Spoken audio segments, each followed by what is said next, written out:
nouveau d'Alfred Hitchcock, raconté par Serge Sauvian. Aujourd'hui, sous la lumière des réverbères de Jack Ritchie.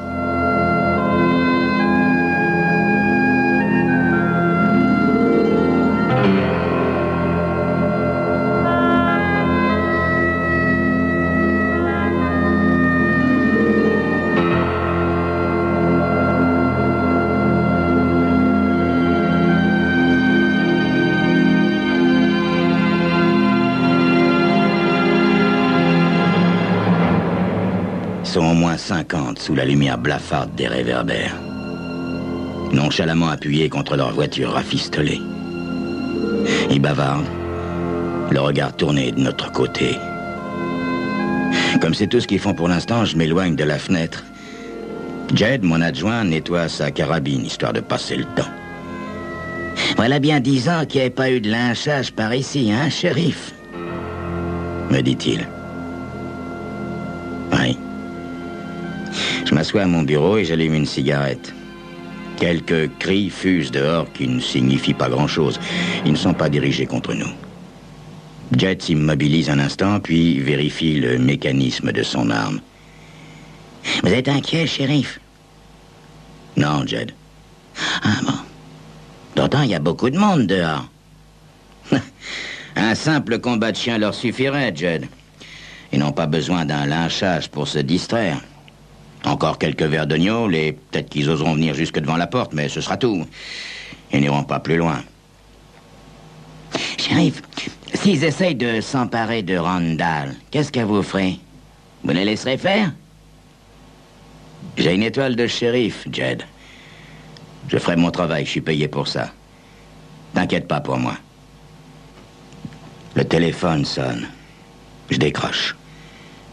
L'appel vient de loin. De la capitale de l'État. Allô, shérif Bragan? Ouais, lui-même. Le gouverneur Hassett à l'appareil. Dites-moi, j'ai appris que vous aviez quelques ennuis. Il paraît qu'il risque d'y avoir un lynchage. Il n'y en aura pas, monsieur le gouverneur. Ah, dites-moi, que s'est-il passé exactement, shérif? Dans un bar, un homme ivre en a tué un autre. Ah! Bien, mais ne manquez pas de nous appeler si les choses tournaient mal, shérif. Entendu, monsieur le gouverneur. J'ai à peine raccroché que Jed me lance. Vous croyez vraiment que vous allez vous en sortir tout seul, shérif? Vous vous imaginez que vous valez beaucoup mieux que nous, parce que vous avez quitté le village pour aller au collège pendant des années, hein? D'ailleurs, pourquoi est-ce que vous êtes revenu, hein? Pour vous faire inviter de temps en temps dans la grande maison sur la colline? C'est ça? Oui. Il a raison, Jed. C'est bien pour ça que je suis revenu au village. À cause de la grande maison sur la colline et surtout de la femme qui y habite. Hélène Randall. Hélène que j'ai mieux connue durant mes études. L'atmosphère démocratique de la faculté abolit les différences de classe. C'est Hélène qui a souhaité mon retour au village. De sa cellule, le prisonnier Philippe Randall, le frère d'Hélène, réclame un verre d'eau. Je lui apporte. Il n'a pas l'air trop éprouvé. Quand sortirai-je de ce trou, Bragan? Écoute, Philippe, ce que tu as fait, c'est quand même plus grave qu'une contravention. Tu parles à Philippe Randall, Bragan, ne l'oublie pas. Cette ville m'appartient. Les mines, oui, Philippe. Les mines t'appartiennent, mais pas les hommes. Oh, c'est pareil. Bragan, est-ce qu'on a des nouvelles de mon avocat? Non.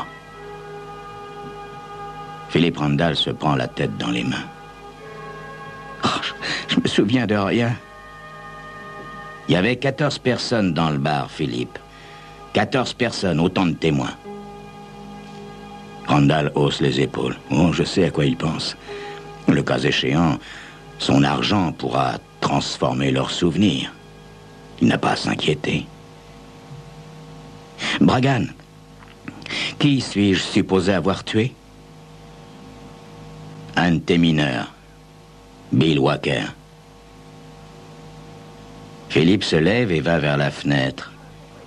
Mais enfin, qu'est-ce qu'ils me veulent? Pourquoi ils crient comme ça? Qu'est-ce qu'ils veulent? Ils veulent ta peau, Philippe. Il les observe un moment. Peut-être commence-t-il à s'inquiéter. Philippe, dis-moi, pourquoi t'es entré dans ce bar? On est en démocratie, non? Oui. Mais tout le monde dans ce bar était en bleu de travail, Philippe. Et toi, tu portais un smoking et t'étais ivre. Tu les as provoqués. C'est le fait d'avoir un revolver qui te donnait du courage? Bragan, d'abord, c'est Walker qui m'a provoqué. Tous ceux qui étaient là le savent. Et pour le revolver, c'était par légitime défense. Oui, peut-être bien, Philippe, mais la moitié des assistants appartiennent à la famille Walker ou son cousin avec elle. Ils ne verront certainement pas les choses comme toi. Je retourne dans mon bureau. Jed est à la fenêtre.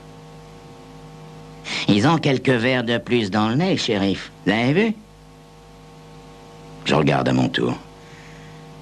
Ils sont près d'une centaine à présent.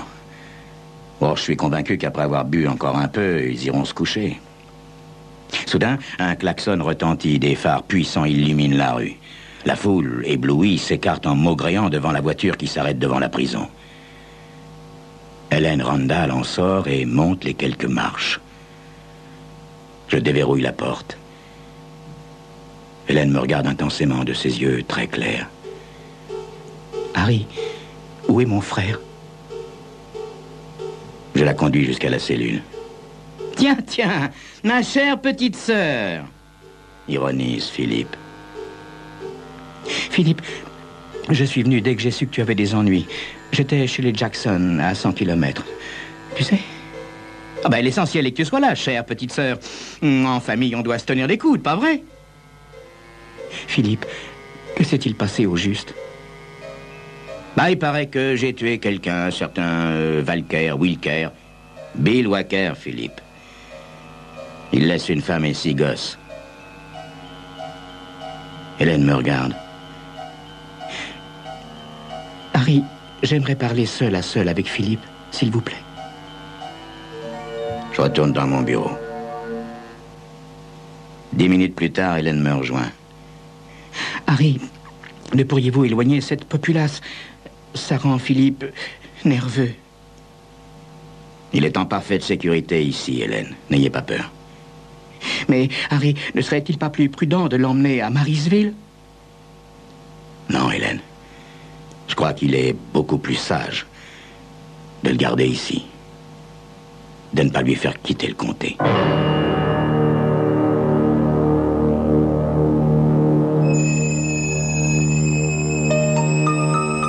Est-ce que j'ai raison? Est-ce que je réussirai à protéger mon prisonnier de la hargne de la foule? Est-ce que je pourrais lui éviter le lynchage? C'est ce que vous saurez dans quelques instants.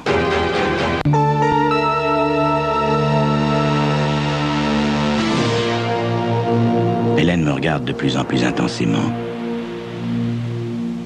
Harry, il ne lui arrivera rien, vous en êtes sûr? Je vous le promets, Hélène. Ma carabine à la main, je raccompagne Hélène jusqu'à sa voiture, dont j'arrive sans trop de mal à faire s'écarter la foule. Une fois qu'Hélène s'est éloignée, j'élève un peu la voix. Allez, vous autres! Allez vous dessouler chez vous! Des coups de klaxon ponctuent la fin de ma phrase. Je rentre dans la prison. Croyez-vous que Randall sera condamné à la pendaison, shérif? Me demande Jed. Nous avons une liste de 14 témoins, et tous ont de très bons yeux. Des bons yeux, oui, mais les poches vides, Jed. Les poches vides. Randall a de quoi payer. Oh, pas les témoins de la famille Walker, shérif. Ceux-là sont inachetables.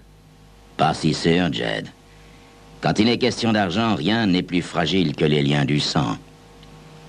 Une vitre de la fenêtre vole brusquement en éclats. Une pierre roule sur le plancher. Jed se lève en jurant. Je m'approche de la fenêtre. Ils sont de plus en plus nombreux. Je retourne à mon bureau et consulte la liste des témoins. 11 hommes et 3 femmes.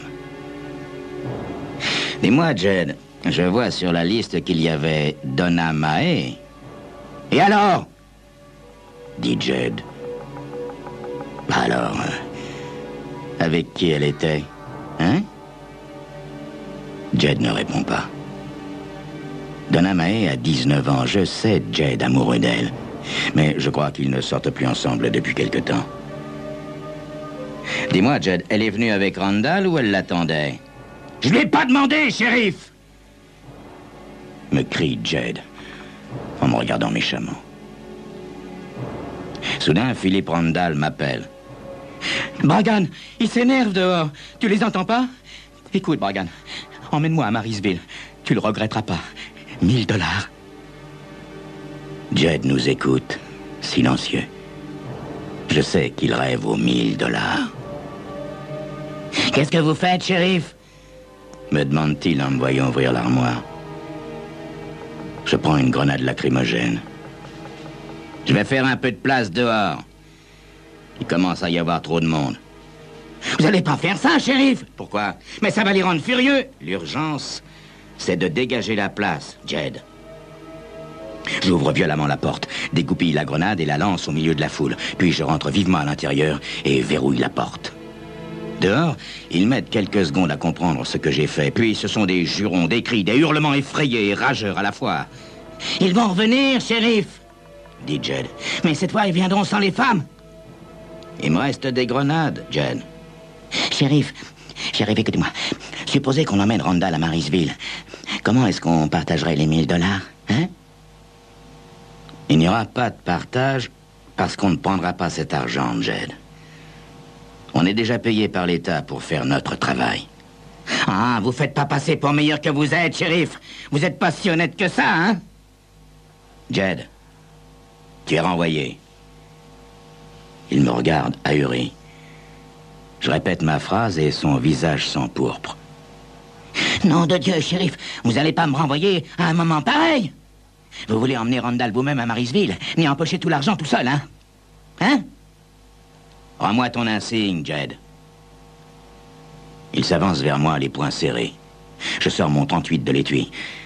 Les yeux de Jed flamboient, mais il s'arrête. Lentement, il dégrafe son insigne et le jette dans la corbeille à papier. Dès qu'il est sorti, je referme la porte à clé derrière lui. Randall m'appelle. « Hé! Tout le monde est parti, Brian. Les rues sont désertes. » Normal, Philippe. Ils sont fatigués. Ils ont fini par aller se coucher. Ouais, j'en suis pas si sûr que ça, Bragan. Écoute, je te propose 2000 $. Non, Phil. T'es en sécurité ici. Je retourne dans le bureau où je m'installe dans mon fauteuil. Moi aussi, j'ai sommeil. Le cliquetis de la serrure me réveille. Une douzaine d'hommes se ruent dans la pièce. Instinctivement, je porte la main à mon revolver, mais les 6 ou 7 fusils de chasse braqués sur moi arrêtent mon geste. Ils sont tous masqués. Je lève les mains. Vous allez commettre l'erreur de votre vie, les gars. Vous le regretterez jusqu'à l'heure de votre mort. Aucun ne parle. Mais celui qui semble être leur chef, un grand type armé d'un automatique, s'empare du trousseau de clés et montre le chemin des cellules à ses hommes. Quand il nous voit, le visage de Randall prend une teinte terreuse. « Bragan, tu vas pas les laisser faire ?» Il y a une douzaine de clés sur l'anneau, mais le chef trouve la bonne sans hésiter. Il ouvre la porte de la cellule. 4 ou 5 hommes s'emparent de Randall qui crie et se débat. Le chef me pousse dans la cellule vide et referme la grille sur moi. Je le regarde tourner la clé. Il est ganté, il ne laissera aucune empreinte. Je remarque 2 éraflures sur sa chaussure droite. L'un des hommes s'attarde dans la prison. Je crois apercevoir un sourire sardonique sous son masque. Soudain, il dégoupille une grenade lacrymogène, la dépose sur le sol devant la cellule, mais trop loin pour que je puisse la saisir. « Avale ça, Bragan !» me crie-t-il en se précipitant dehors. Je retire ma ceinture, en fais une boucle au dernier trou, lance l'anneau ainsi formé et tire la grenade à moi. Je cours jusqu'à la fenêtre et la balance dehors, sous le vent le plus loin possible. J'entends toujours les hurlements hystériques de Randall, mais je ne peux voir ce que font les hommes masqués. J'appelle. Personne ne vient. Pourtant, je suis persuadé que chaque fenêtre dissimule des spectateurs.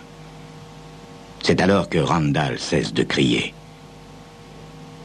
Suit un silence de 10 minutes. Puis, j'entends des voitures démarrer et s'éloigner.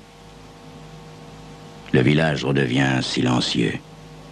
J'appelle encore et encore. Seul l'écho me répond.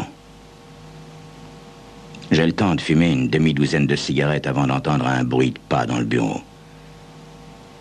C'est Jed. Et il sourit presque. Je croyais que vous pouviez vous en sortir tout seul, shérif. Va chercher la clé, Jed. Il prend tout son temps. Enfin, il ouvre la porte et je sors de la cellule. Où étais-tu, Jed? Vous m'avez renvoyé, shérif. Alors je suis rentré chez moi, dormir. Je regarde les 2 éraflures sur sa chaussure droite. Tu en es bien sûr, Jed? J'en suis certain, shérif. Ma famille aussi. Ah, ils ont veillé sur ton sommeil, hein, Jed? Dis-moi, qu'est-ce qui t'a réveillé? Ted Purley m'a téléphoné, shérif. Il m'a raconté tout ce qui s'est passé. Alors, je me suis dit que je pourrais venir faire un petit tour par ici, voir si je pouvais faire quelque chose en bon citoyen. Vous en avez reconnu quelques-uns, shérif? À quoi ça servirait, Jed? À rien, probablement, shérif. Les gens se tiennent les coudes par ici. Dis-moi, Jed, j'avais verrouillé la porte. Ils sont quand même entrés. Je me demande comment ils ont eu la clé. Oh, c'est une vieille serrure, shérif. Toutes les clés peuvent l'ouvrir. Jed, où est Randall? Pas loin, shérif, pas loin. Juste en bas de la rue. Je sors et je fais quelques pas dans la rue. Randall est pendu à une branche du chêne devant le grand magasin. Je reviens dans le bureau et téléphone à la police fédérale. Ensuite, j'appelle Jed. Prenons une échelle et allons le décrocher. Les fédéraux arrivent au bout de 20 minutes. Il en vient d'autres par la suite, beaucoup d'autres. On m'interroge, mais je n'ai pas grand-chose d'intéressant à dire. Je ne parle pas des éraflures sur les chaussures de Jed. Il ne suffirait pas à le faire arrêter et je n'ai pas l'intention de quitter la ville. Le soleil vient de se lever lorsque je me rends à la grande maison sur la colline pour mettre Helen Randall au courant. Elle sait déjà. Les yeux pleins de larmes, elle se jette dans mes bras. Parce que, désormais, elle est seule. Parce que maintenant, je suis celui qu'elle connaît le mieux. Parce que maintenant, je suis celui qu'elle aime. Nous avons été très proches à l'époque de la faculté. Je suis désolé, Hélène. Ce n'est pas votre faute, Harry. Je sais que vous avez fait tout ce que vous avez pu. Oui. J'ai fait tout ce que j'ai pu. J'ai fait tout ce que j'ai pu pour que Philippe Randall meure. La foule s'était rassemblée, mais j'étais sûr qu'elle ne ferait rien d'autre qu'user sa salive et jeter quelques pierres. Il m'a fallu l'exciter, il m'a fallu la mettre hors d'elle. La grenade lacrymogène m'y a bien aidé. Mais j'étais pas encore persuadé que ça suffirait. Il lui fallait un chef pour agir, un homme rongé de rancune contre notre justice, un homme qui se consumait d'amour pour Donna Mae, un homme qui pensait que je ne partagerais pas les $1000 promis par Randall, un homme qui avait besoin d'argent pour épouser Donna Mae. J'ai construit mon plan, j'ai travaillé Jed, et lorsqu'il a été mûr, c'est moi qui ai donné un meneur à cette foule aveugle. Maintenant, je contemple les collines derrière Hélène. Les collines et les mines ont appartenu à Philippe Randall. Elles sont désormais la propriété d'Hélène. Hélène qui se blottit tendrement contre moi. Les mines et les collines seront bientôt à moi, comme Hélène.